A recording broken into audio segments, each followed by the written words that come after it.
जय श्री राम, जय Shri Mahakal. Defence sector एक ऐसा सेक्टर जहां पर बजट में सबको उम्मीद थी कि यहां पर कुछ ना कुछ अनाउंसमेंट ज़रूर होंगे डिफेंस सेक्टर को लेके।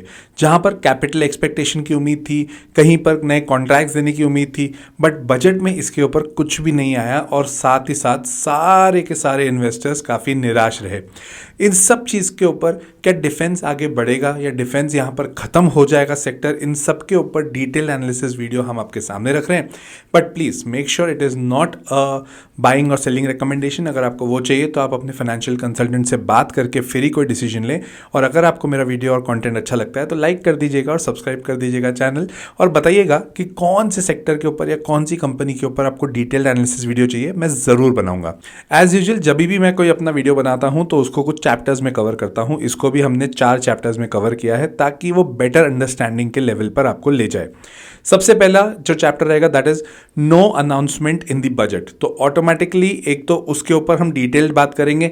रीजन बहुत सिंपल है, सबको उम्मीद बहुत ज्यादा थी। सेकेंडली डिफेंस के अपकमिंग और ऑनगोइंग कॉन्ट्रैक्ट्स कौन से हैं जो नए नए आए हैं जिससे डिफेंस को एक अच्छा खासा बूस्ट मिल सकता है। थर्ड, डिफेंस बजट में एग्जैक्टली क्या हुआ है। अनाउंसमेंट नहीं हुई है बट बजट में बात तो हुई है ना। और फोर्थ, कौन कौन सी कंपनीज इसमें इन्वॉल्व रहेंगी। ये चारों पॉइंट्स को आपको डिटेल में समझना है ताकि आप अपने डिसीजंस बराबर ले पाएं। आपके रिसर्च के ये काफ़ी काम में आएगा। So let us begin the video with first chapter that is no announcement in the budget. सबसे पहली चीज़, सबको उम्मीद थी कि कैपिटल एक्सपेंडिचर को बढ़ाएगी गवर्नमेंट, नए कॉन्ट्रैक्ट्स देगी, एफडीआई के ऊपर कुछ ना कुछ नॉर्म्स आएंगे। कुछ भी नहीं आया। तो सब एक निराशावादी सोच में चले गए कि डिफेंस में तो हालत ख़राब हो जाएगी। इनफैक्ट जब बजट आया उसके 1-2 दिन बाद तो काफ़ी डिफेंस स्टॉक्स ने मार भी खाई है। तो यहाँ से डिफेंस बढ़ेगा या नहीं? देखिए, अनाउंसमेंट नहीं हुआ है बट इसका ये मतलब नहीं है कि डिफेंस पे खर्चा गवर्नमेंट नहीं करेगी। इसका पूरा विश्लेषण आपके नेक्स्ट टू नेक्स्ट चैप्टर में आएगा, उसको मैं वहाँ पर और कवर करूँगा। बट एक चीज़ समझें, एफडीआई फॉरेन डायरेक्ट इन्वेस्टमेंट जो ऑटोमेटिक रूट से है डिफेंस में ऑलरेडी 74% पे, ताकि हमें नई टेक्नोलॉजीज हम इंडिया में अडेप्ट कर पाएं और ये नई टेक्नोलॉजीज को हम अपने डिफेंस में यूज कर पाएं, साथ ही साथ डिफेंस का एक्सपोर्ट बढ़ा पाएं। फोकस गवर्नमेंट का बहुत सिंपल है कि हमें सिर्फ हमारी पूर्ति नहीं करनी है, हमें डिफेंस का एक्सपोर्ट भी बढ़ाना है। तो that is very good initiative which has taken by government, current government in last 3-4 years, जिसका बेनिफिट विथ टाइम आएगा, एक साल में कभी भी नहीं आता। इनफैक्ट ऑटोमेटिक रूट में तो 74% एफडीआई है, गवर्नमेंट रूट क्या अगर आप जाते हैं तो 100% एफडीआई है। इन बोथ द सिचुएशंस अगर मैं देखूं, फ्यूचरिस्टिक जो डिफेंस सेक्टर की डिमांड है वो ज्यादा ही है, कोई दिक्कत की बात ऐसे है नहीं। Let's come to chapter number 2, defence के upcoming and ongoing contracts. 63,000 crore का एक कॉन्ट्रैक्ट है जिसमें 26 रफेल जो मरीन फाइटर जेट्स हैं, जो फाइटर जेट्स होते हैं ना, जो नेवी में बेसिकली यूज होते हैं, जहां पर नेवल शिप्स के ऊपर उसको लैंड किया जाता है। आईएनएस विक्रांत के लिए स्पेसिफिकली ये ऑर्डर किया गया है 63,000 करोड़ का। तो कौन सी कंपनीज बेनिफिट लेंगी इसका? सबसे पहले तो आपको एक जान के, आई डोंट नो, अगर आपको पता है तो बहुत अच्छी बात है, बट अगर नहीं पता है तो हो सकता है थोड़ा शॉक लगे। रिलायंस को सबसे ज़्यादा बेनिफिट हो सकता है इससे, जिसमें रिलायंस की 2 कंपनी है, जय आर्मामेंट्स करके एक कंपनी है और दूसरा रिलायंस डिफेंस लिमिटेड है। इसको एंसिलरी प्रोडक्ट्स के यूज़ के लिए काफ़ी बेनिफिट मिलेगा। और second would be Bharat electronics limited. ये दोनों कंपनीज को काफ़ी अच्छा बेनिफिट मिलेगा इस पर्टिकुलर कॉन्ट्रैक्ट से। रही बात इसके अलावा 38,000 करोड़ का फ्रांस के साथ में एक 3 स्कॉर्पियन सबमरीन का हमारे पास में ऑर्डर है। अब वो 3 स्कॉर्पियन बोलते हैं उसको, बेसिकली स्कॉर्पियन सबमरीन का जो ऑर्डर है वो मिल रहा है मझगांव डॉक को। तो इनके पास भी ऑर्डर्स हैं, कॉन्ट्रैक्ट्स हैं, अच्छी बात है। प्रचंड हेलीकॉप्टर्स आ गए, मतलब one of my favourite companies है यार, अब मैं उसके ऊपर क्या ही बात करूं। 156 प्रचंड हेलीकॉप्टर्स का ऑर्डर है जो HAL को दिया जाएगा, जिसमें से 90 आर्मी के लिए जाएंगे और 66 एयरफोर्स के लिए जाएंगे।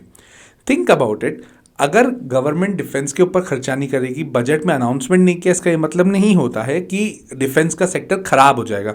ठीक है, सेंटीमेंट वाइज थोड़ा बहुत फ्लक्चुएशन होगा बट ये मार्केट का नॉर्मल नेचर है, इसमें बहुत ज़्यादा डिफरेंस नहीं है। कॉन्ट्रैक्ट्स वाइज बढ़िया है, कॉन्ट्रैक्ट्स आगे भी आएंगे।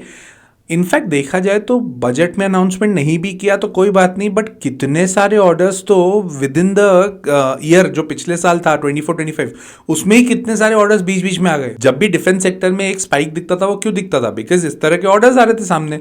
तो let us come to chapter number 3, that is defence का बजट। पिछले के पिछले साल से पिछले साल में, मतलब जो पिछले साल का जो बजट था उसमें 5.94 लाख करोड़ का बजट था डिफेंस के लिए, 5,94,000 करोड़ का। इनफैक्ट वो जो 5.94 पहुंचा था वो उसके पिछले साल से 13% बढ़ने के बाद पहुंचा था। और करंट ईयर में जो अभी का बजट गया है 6.21 लाख करोड़ का बजट दिया गया है डिफेंस को। क्या दिक्कत है भाई? सिर्फ अनाउंसमेंट नहीं हुआ, उसके चक्कर में लोग इतना परेशान हुए कि डिफेंस के ऊपर कुछ नहीं बोली है निर्मला सीतारमण जी, तो अब तो यार डिफेंस के ऊपर, डिफेंस सेक्टर की हालत खराब हो जाएगी, डिफेंस सेक्टर की वाट लग जाएगी। अरे ऐसा कुछ नहीं है, आपको डिटेल पढ़ना पड़ेगा। उसका अनाउंसमेंट नहीं किया, बट 6.21 लाख करोड़ का अभी भी बजट है, जो कि स्पेसिफिकली डिफेंस सेक्टर के लिए। बिना डिफेंस सेक्टर के नहीं होता है काम भाई। इंडिया में एटलीस्ट, हमारी जो कंट्री है वहां पर डिफेंस के ऊपर खर्चा करा ही जाएगा। इनफैक्ट टोटल जो बजट होता है ना, उसका 8 to 9% डिफेंस के लिए खर्चा होता है। तो एज सच देखा जाए तो वहां पर भी कोई दिक्कत नहीं थी। Let's come to chapter number 4, that is कौन कौन सी कंपनीज इन्वॉल्व है। अब यहां पर दो कंपनीज, अगर आप मेरे को रेगुलरली फॉलो करते हो तो दो कंपनीज आप सबको पता है कि मेरी फेवरेट हैं।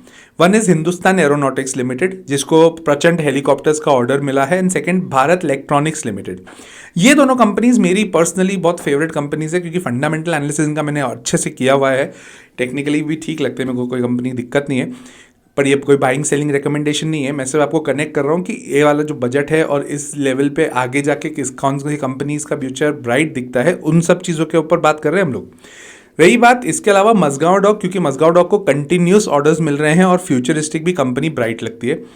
रही बात एमटार टेक्नोलॉजी और डेटा पैटर्न्स, अब जिनको ऐसा लगता है कि नहीं हमें टेक्नोलॉजी में ज़्यादा जाना है rather than just focusing on missiles, helicopters, fighter jets, submarines या शिप्स, उसके अलावा अगर तुम्हें जाना है और सोचते हो कि नहीं यार हमें टेक्नोलॉजी के ऊपर जाना चाहिए, डेटा के ऊपर जाना चाहिए, तो दो कंपनीज हैं जो आपके रडार में होनी चाहिए, फोकस में होनी चाहिए, जिसके ऊपर आपको डिटेल्ड एनालिसिस करनी ही चाहिए।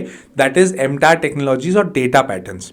ये पांचों कंपनीज काफ़ी प्रोमिनेंट हैं डिफेंस सेक्टर में, और जिनका फ्यूचर मुझे ऐसा लगता है कि बजट के बाद तो छोड़िए, बजट के पहले भी काफ़ी ब्राइट था। जब भी डिफेंस में किसी प्रकार की नेगेटिव न्यूज़ आती है, आप ध्यान से देखना, ये पांचों कंपनियां एकदम से नहीं गिरती हैं, क्योंकि फंडामेंटली ये स्ट्रॉन्ग कंपनीज है। तो आपको अगर ये वीडियो अच्छा लगा है तो प्लीज़ लाइक कर दीजिएगा वीडियो, सब्सक्राइब कर दीजिएगा चैनल, और शेयर करिएगा अपने दोस्तों के साथ। साथ ही साथ कमेंट करके मुझे ज़रूर बताइएगा आपको और कौन सी कंपनी के ऊपर डिटेल एनालिसिस वीडियो चाहिए, मैं ज़रूर बनाऊंगा। टिल देन, जय श्री राम, जय श्री महाकाल।